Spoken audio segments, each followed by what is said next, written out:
নবাবপুর দোকান মালিক সমিতির যে নবনির্বাচিত কমিটি, সেখানে আমাকে প্রধান অতিথি করে আজকে এই এত বড় এবং এত সুন্দর একটি অনুষ্ঠানে প্রধান অতিথি করে আপনারা আমাকে দাওয়াত দিয়ে এনেছেন। এখানে আসতে পেরে আমি গর্বিত, আমি ধন্য এবং আমি আপনাদেরকে ধন্যবাদ জানাচ্ছি সর্বপ্রথম। ইতিমধ্যেই আপনাদের যে প্রধান উপদেষ্টা তিনি যে দিক নির্দেশনামূলক বক্তব্য রেখেছেন, তারপরে আসলে বক্তব্য রাখার কিছু থাকে না। আমি একই কথা আপনাদেরকে বলবো, নতুন যে সমিতি নির্বাচিত হয়েছে আপনাদের প্রধান কাজ হচ্ছে যে এই সমিতির যারা ব্যবসায়িক বিন্দু রয়েছেন তাদের নিরাপত্তা নিশ্চিত করা, তারা নির্বিঘ্নে যাতে ব্যবসা করতে পারে সেটা নিশ্চিত করা, যে কোনো চাঁদাবাজ সেটা যে দলেরই হোক না কেন তাদেরকে কঠোর হাতে দমন করা এবং প্রয়োজনে তাদেরকে প্রশাসনিক ব্যবস্থা তাদের বিরুদ্ধে নেয়া, এই কাজগুলো আপনারা করবেন। এবং সেটি করার জন্য আমরা যারা জনপ্রতিনিধি হতে চাই আগামী দিনে আমরা আপনাদেরকে সর্বোচ্চ সহযোগিতা করব। এখানে আপনারা একজন নাগরিক হিসেবে যারা ব্যবসায়ীরা রয়েছে আপনাদের অধিকার আপনারা চর্চা করবেন।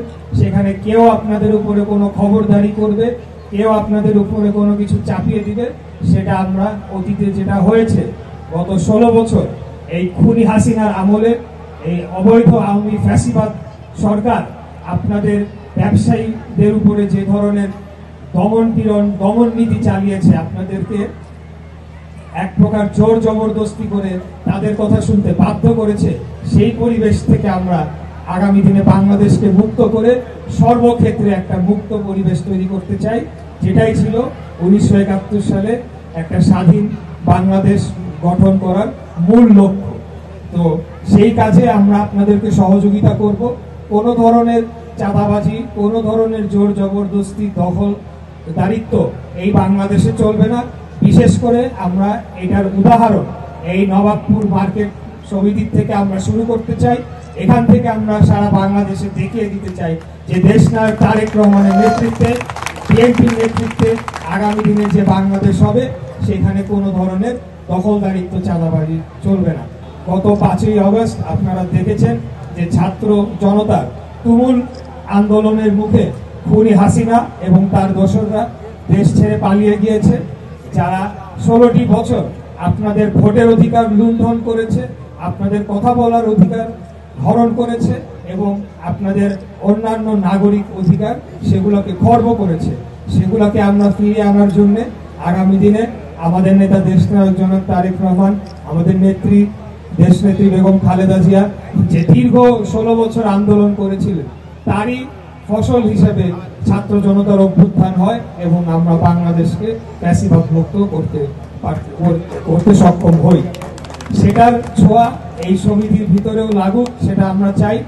আমি শুনেছি যে 16 বছর বা আরো বেশি সময় ধরে নাকি এই সমিতির নির্বাচন হয়।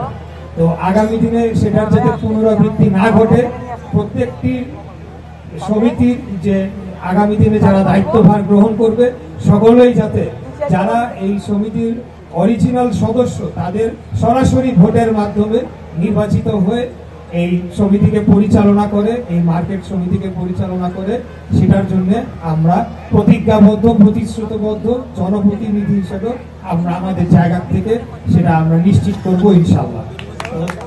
আর আমি বক্তব্য দীর্ঘায়িত করব না।